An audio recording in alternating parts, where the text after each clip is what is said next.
Hello friends, welcome back to the channel. ഇത് easy ആയിട്ടൊരു fish fry ആണ് കേട്ടോ. ചെറിയ അയക്കുറ കിട്ടിയിട്ടുണ്ട്. സീർ ഫിഷ് എന്ന് ഇംഗ്ലീഷിൽ പറയും. ചെറിയ അയക്കുറയാണ്, ഒരു 7-8 ഉണ്ട് കേട്ടോ. അപ്പോൾ അത് ഞാൻ പകുതിയാക്കി മുറിച്ച് അതിലൊക്കെ ഇങ്ങനെ കട്ട്സ് ഇട്ടിട്ടുണ്ട്.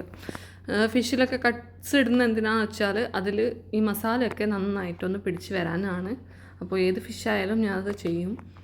അങ്ങനെ ഇതിലാദ്യം കുറച്ച് ഉപ്പ്, ആവശ്യത്തിന് ഉപ്പ്, പിന്നെ കായം ഇത് ചേർത്തിട്ട് നന്നായിട്ടൊന്ന് മിക്സ് ചെയ്യണം.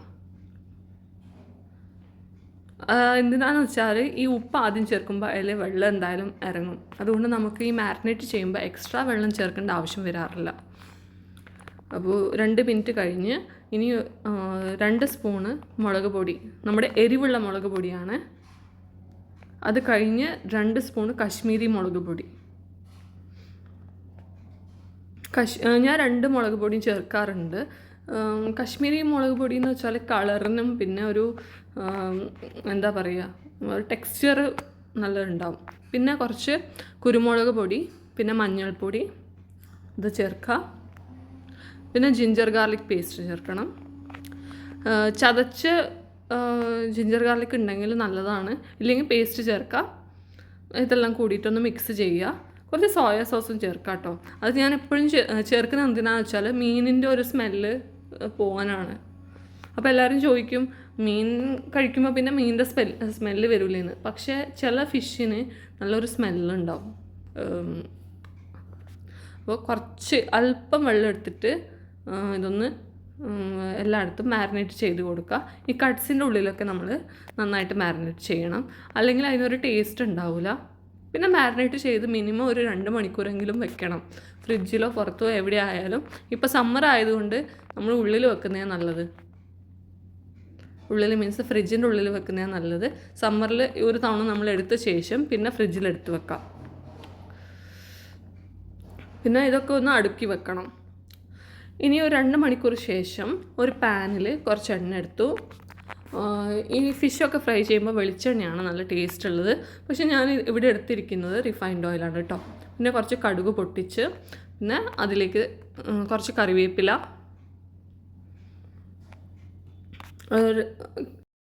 ഈ കടുകിൻ്റെയും കറിവേപ്പിലേൻ്റെയും ഫ്ലേവർ വരുമ്പോൾ ഫിഷിന് ഇനിയും ടേസ്റ്റ് കൂടും കേട്ടോ. ഇതില്ലാണ്ട് നമുക്ക് വറുക്കാം, അതൊന്നും കുഴപ്പമില്ല. പക്ഷേ ഞാൻ ചെയ്യുമ്പോൾ ഇങ്ങനെയാണ് ചെയ്യാറ്. പിന്നെ അവസാനം ഉണ്ടല്ലോ, ഇതൊക്കെ കഴിഞ്ഞ ശേഷം അതേ പാനിലേക്ക് കുറച്ച് ഉള്ളിയും കൂടി ഇട്ടിട്ട് വാട്ടാറുണ്ട്. ആ ഉള്ളിക്ക് നല്ല ടേസ്റ്റ് ആയിരിക്കും, കുറച്ച് ഉപ്പൊക്കെ ഇട്ടാലുണ്ടല്ലോ. അപ്പോൾ ഇതിലേക്ക് ഫിഷ് ഓരോന്നായിട്ട് വെക്കാം. പിന്നെ ഈ പാനിൽ പറ്റി പിടിക്കാതിരിക്കാൻ നമ്മൾ ഈ എള്ളെണ്ണ ഉണ്ടല്ലോ, ജിഞ്ചിലി ഓയിൽ എന്ന് പറയുന്നത്, അത് നമ്മൾ കുറച്ച് ഈ മെയിൻ ഓയിൽ, റിഫൈൻഡ് ഓയിൽ ചേർക്കുന്നതിന് മുൻപേ ഇതൊന്ന് പാനിൽ തേച്ച് പിടിപ്പിച്ചാൽ ഏത് വസ്തു ആയാലും, ഇപ്പോൾ ചിക്കൻ ആയാലും ഫിഷ് ആയാലും പാനിൽ പറ്റിച്ചേരില്ല. മീൻസ് ചില സമയത്ത് നമുക്കത് ഇളക്കാനൊക്കെ നല്ല ബുദ്ധിമുട്ടായിരിക്കും. അപ്പോൾ ഒരു സൈഡ് ഒരു മിനിമം 2 മിനിറ്റ് വെക്കണം. എന്നിട്ട് മീഡിയം ടു ഹൈ ഫ്ലെയിമിൽ വെക്കണം. ആദ്യം ഹൈ ഫ്ലെയിമിൽ വെക്കുക, പിന്നെ കുറച്ചൊരു മീഡിയം ടു ഹൈ ഫ്ലെയിമിൽ വെക്കുക. എന്തുകൊണ്ടാണെന്ന് വെച്ചാൽ മുഴുവനായിട്ടും ഹൈ ഫ്ലെയിമിൽ വെച്ചാൽ കരിഞ്ഞു പോവും. പിന്നെ തീരെ ചെറുതാക്കിയാൽ ഇത് വേവില്ല. പിന്നെ ഇനി മെല്ലെ ഇത് മറിക്കാം.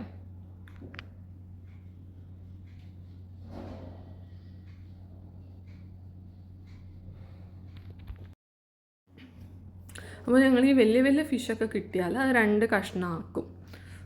ഈ ഫ്രൈ ചെയ്യാനുള്ള ഈസിക്ക് വേണ്ടിയിട്ടാണ്.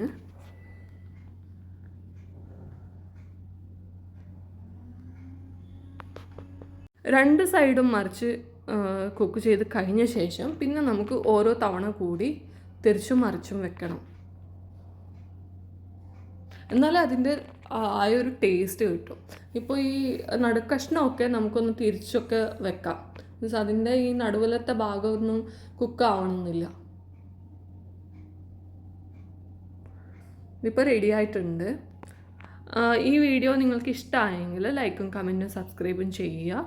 നിങ്ങളുടെ ഫ്രണ്ട്സിനും ഷെയർ ചെയ്യുക. ബെൽ ഐക്കൺ അമർത്തുക. Thank you so much.